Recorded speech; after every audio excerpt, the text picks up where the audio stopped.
നമസ്കാരം. മീഡിയയിലേക്ക് സ്വാഗതം. ഡാമുകളിലെ എക്കലും ചെളിയും നീക്കം ചെയ്ത് വെള്ളപ്പൊക്ക സാധ്യത കുറച്ചുവെന്ന് മന്ത്രി റോഷി അഗസ്റ്റിൻ. അരുവിക്കര ഡാം ഡീസൽറ്റേഷൻ പദ്ധതി മന്ത്രി ഉദ്ഘാടനം ചെയ്തു. വാർത്തകൾ വിശദമായി.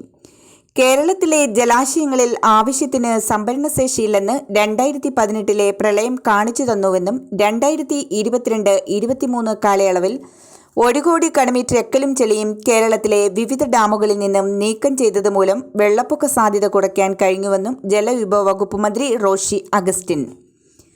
അരുവിക്കര ഡാമിൽ അടിഞ്ഞുകൂടിയിരിക്കുന്ന എക്കലും മണ്ണും നീക്കം ചെയ്ത് ഡാമിന്റെ സംഭരണശേഷി വർദ്ധിപ്പിക്കുന്ന അരുവിക്കര ഡാം ഡീസൽറ്റേഷൻ പദ്ധതി ഉദ്ഘാടനം ചെയ്ത് സംസാരിക്കുകയായിരുന്നു അദ്ദേഹം.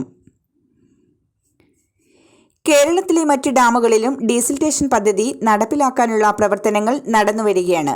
അരുവിക്കര ഡാമിലെ ഡീസൽറ്റേഷൻ പദ്ധതി പൂർത്തിയാക്കുന്നതോടെ ഡാമിന്റെ സംഭരണശേഷി 30% വർദ്ധിപ്പിക്കാൻ കഴിയും. ഡാമിന്റെ സുരക്ഷ മെച്ചപ്പെടുത്താനും മികച്ച ഇക്കോസിസ്റ്റം സൃഷ്ടിക്കാനും പദ്ധതി വഴി സാധിക്കുമെന്നും മന്ത്രി പറഞ്ഞു. അരുവിക്കരയിലെ ഹില്ലി അക്വാ പ്ലാന്റിൽ നിന്നുള്ള കുടിവെള്ളം ആദ്യമായി വിദേശ രാജ്യങ്ങളിലേക്ക് കയറ്റി അയക്കാനുള്ള നടപടികൾ പൂർത്തിയായി. നിലയ്ക്കലിൽ ശുദ്ധജലം എത്തിക്കാൻ വാട്ടർ അതോറിറ്റിക്ക് കഴിഞ്ഞതും വലിയ നേട്ടമാണ്. അരുവിക്കരയിലെയും പേപ്പാറിലെയും ഗസ്റ്റ് ഹൗസുകൾ നവീകരിക്കുന്നതിന് നടപടി സ്വീകരിക്കുമെന്നും മന്ത്രി പറഞ്ഞു. കേരള ഇറിഗേഷൻ ഇൻഫ്രാസ്ട്രക്ചർ ഡെവലപ്മെന്റ് കോർപ്പറേഷനാണ് ഡീസൽറ്റേഷന്റെ ചുമതല. 13.89 കോടി രൂപയ്ക്കാണ് അരുവിക്കര ഡാമിന്റെ ഡീസൽറ്റേഷൻ പ്രവൃത്തികൾ നടത്തുന്നത്. ചടങ്ങിൽ ജി സ്റ്റീഫൻ MLA അധ്യക്ഷത വഹിച്ചു. Aruvikkara panchayat president R Kala, KIIDC